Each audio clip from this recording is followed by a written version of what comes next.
Hello and welcome to Acamania, a series about academia in various mindsets. My name is Caspian and I'm looking forward to diving some of my favorite topics here. I'll be talking about literature, analysis and everything from medieval texts to modern day media, history of mythologies, and anything else that I really want to in a slightly chaotic format. This is currently coming about because I have a composition project for my multimodal course, and I've been wanting to get into something like this for a while, so here we go. For this kickoff episode, I will be discussing Sir Gawain and the Green Knight, a medieval story by an unknown author from around the late 14th century. Sir Gawain is a part of King Arthur's Round Table and is also the king's nephew. In some stories, he is also closest with Sir Lancelot and is referred to as the greatest knight alongside him as well. As a knight, Sir Gawain's identity is focused on chivalry and commodity, giving him the typical, swoon-worthy personality seen in these stories. Sir Gawain and the Green Knight becomes a story of worth based in chivalrous acts, but goes about it in a manner that makes women out to be temptresses, used here as a form of monster. The story opens with a feast. King Arthur and his court are celebrating the new year. It's something that's supposed to be loud, festive, a time of peace as well, despite the fact it's loud. The party is quickly disturbed by the Green Knight, a creature that looks like a forest came to life.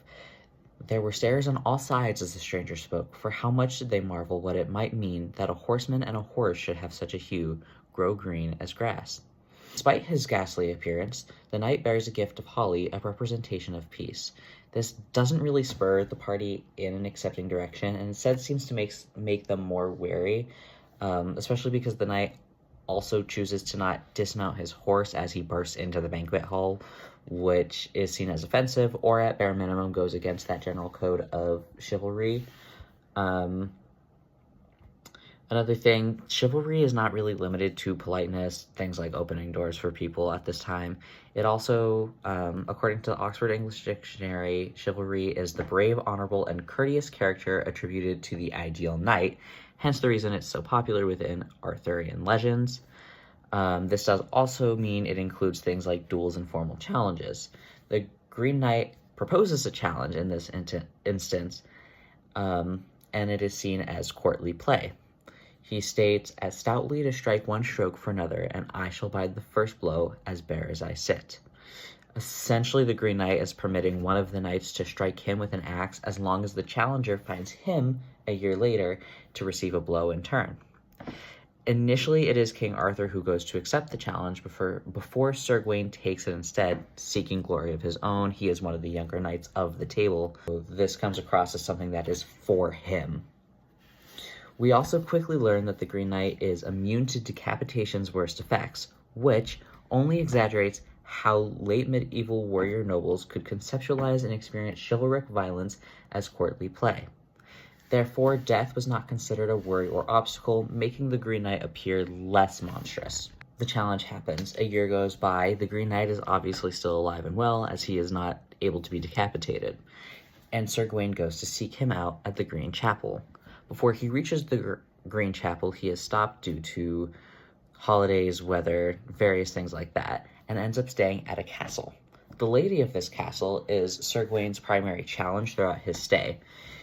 She is married to a lord, evident by her title. Sir Gawain ends up staying at this castle, where each night the lady acts as a temptress, attempting to get Sir Gawain to sleep with her.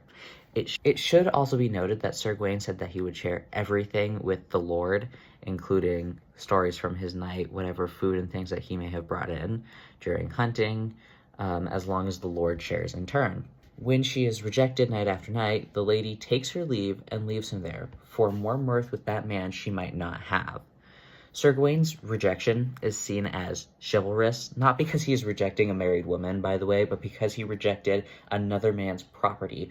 We really see the misogyny start to come into play here, which does track for the time period, but sucks nonetheless. The act of resistance is then respect for the lord, not the lady. As a token of luck, the lady gives Sir Gawain her girdle after he refuses her multiple times, saying it was a test. Basically, if he slept with her, he was a liar, didn't follow the knight's code, stuff like that. Sir Gawain accepts the gift and carries it with him towards the final challenge with the Green Knight. Sir Gawain makes his way to the Green Chapel, belt in hand. The Green Knight reveals himself to be Lord Bertilac de Hautdazert, I believe that's how you say that. I apologize if that's incorrect. The Lord of the Castle. His disguise is imbued with magic, which is what allows his appearance and voice to change and become the Green Knight. When he notices the token that Sir Gawain is carrying, he mentions, "That is my belt about you, the same braided girdle. My wife it was that wore it. I know well the tale." Upon learning the true origin of the belt, it loses any power, any luck that it might hold. Ralph Hanna III, a retired professor of English at University of California, Riverside, argues in his The Green Knight's telling, the girdle becomes less like the pentangle and more like the axe of part 1. So context there. A pentangle acts as a shield or protector. It's, if you've seen what is now commonly mistaken for the pentagram, it's essentially that, but in medieval times it was a shield, a protectant. The axe here is sort of replacing the scales of justice. How honest will Sir Gawain be with the threat of death looming over him? The only reason that Sir Gawain is actually able to escape his death is because he comes forth and is honest about the girdle with the Green Knight. He took it to protect his life despite the fact he had promised to share everything with his host. It does take a threat for him to reveal the truth, but he follows through and is still seen as chivalrous, knightly.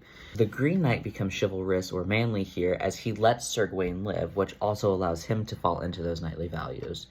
Carl Gray Martin, an associate professor of English at Norwich University in Vermont, argues if on one hand the Green Knight's immunity unfairly ensures victory, on the other hand it affords his opponent the chance for a comparably grand act of generosity. Again, the whole thing of Sir Gawain coming forth and being honest is his honesty, which, in my opinion, is atrocious. Essentially, if the challenger is honest, they keep their life. Sir Gawain actually ends up keeping the girdle and wears it publicly as a reminder of his shortcomings. His acceptance of breaking the knightly code actually ends up bringing him more credibility because he's following through and improving upon it. The Green Knight and Sir Gawain both receive credit for being chivalrous, following the values of knighthood. But both are also monsters. They take advantage of women. They are selfish creatures and are seeking only for themselves, truly. They're also just both extremely violent. Also, because we can't have a legend of King Arthur or any of his knights without an appearance of her, it should also be noted that Morgana Le Fay makes an appearance at the end of this story, and it is revealed she is the reason the Green Knight and the chapel had magic. Here we kind of have our final moments of why women are monsters in this story.